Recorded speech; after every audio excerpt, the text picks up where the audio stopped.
पारस रावत एक नए वीडियो में आप लोग का फिर से स्वागत करता हूं।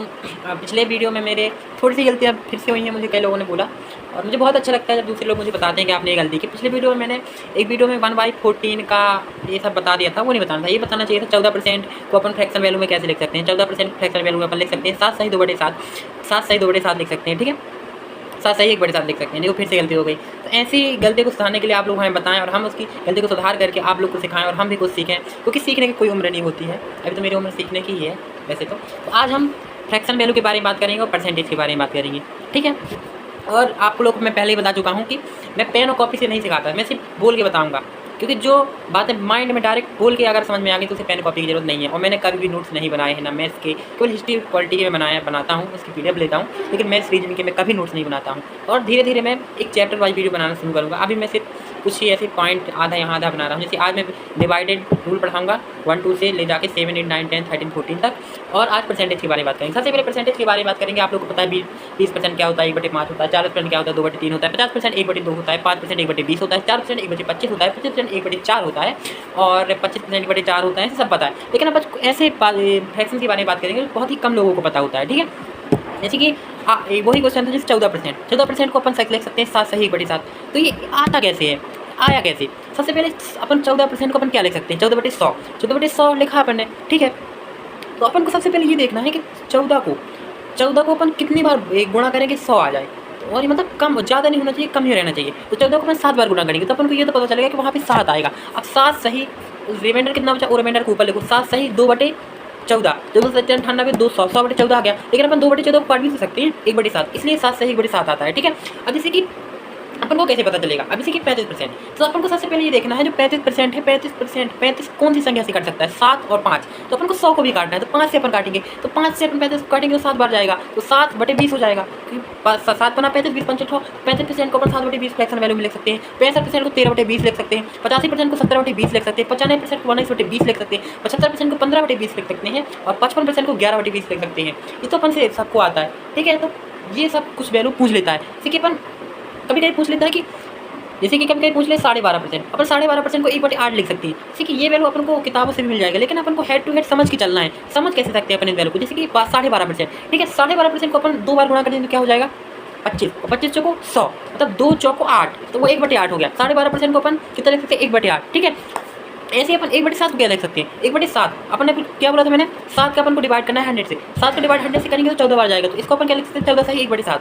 वो पिछले वीडियो में मैंने बताया था क्या कैसे लिख सकते थे 14 सही 2/7। ठीक है, तो 1/7 को 14 सही 2/7। अब एक तो बहुत शानदार मैट्रिक बताने वाला हूँ, 1/9 और 1/11 को फ्रैक्शन वैल्यू में कैसे लिख सकते हैं। बहुत आसान है।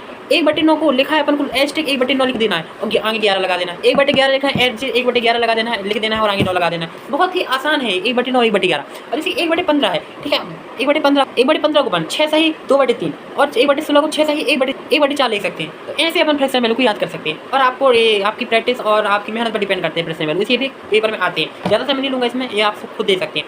कुछ परसेंटेज के सवालों पर और कुछ डिवाइडेड रूल्स के बारे में अपन आते हैं बाद में। ठीक है, एक प्रॉफिट लॉस का सवाल होता है, जैसे कि कोई दुकानदार इतने परसेंट, मान लीजिए कोई X% वैल्यू पर लाभ पर कोई वस्तु बेच रहा है। ठीक है, उसके CP और SP में समान, क्वेश्चन आप ध्यान से सुनिएगा। कोई दुकानदार मान लीजिए 10% पर कोई चीज़ बेचता है। ठीक है, उसके बाद वह बाद CP या CP और SP में समान वृद्धि करता है।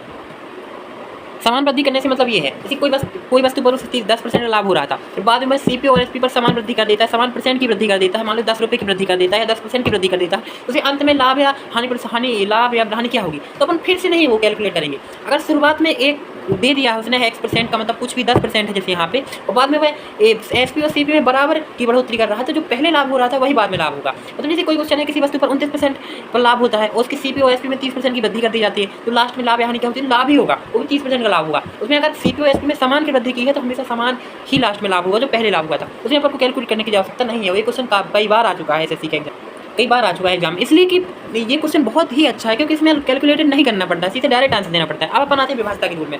ठीक है, 2 3 5 और 10, इसका डिविजिबिलिटी रूल तो सब लोग जानते हैं। 2 का होता है अगर उसके लास्ट अंक या इकाई का अंक 2 4 6 8 है, 0 2 4 6 8 है तो 2 से डिवाइड है। 3 से है कि अगर उसके नंबर्स का ऐड 3 से डिवाइडेड है तो वह 3 से डिवाइड है। 5 का है कि अगर 0 5 है लास्ट में, 10 है तो 0 है। ठीक है, लेकिन आज मैं 4 का ही बताऊँगा, 6 का भी बताऊँगा, 8 का ही बताऊँगा, 7 का ही बताऊँगा, 13 का ही बताऊँगा, और 11 का भी बताऊँगा और 9 का भी बताऊँगा, ठीक है।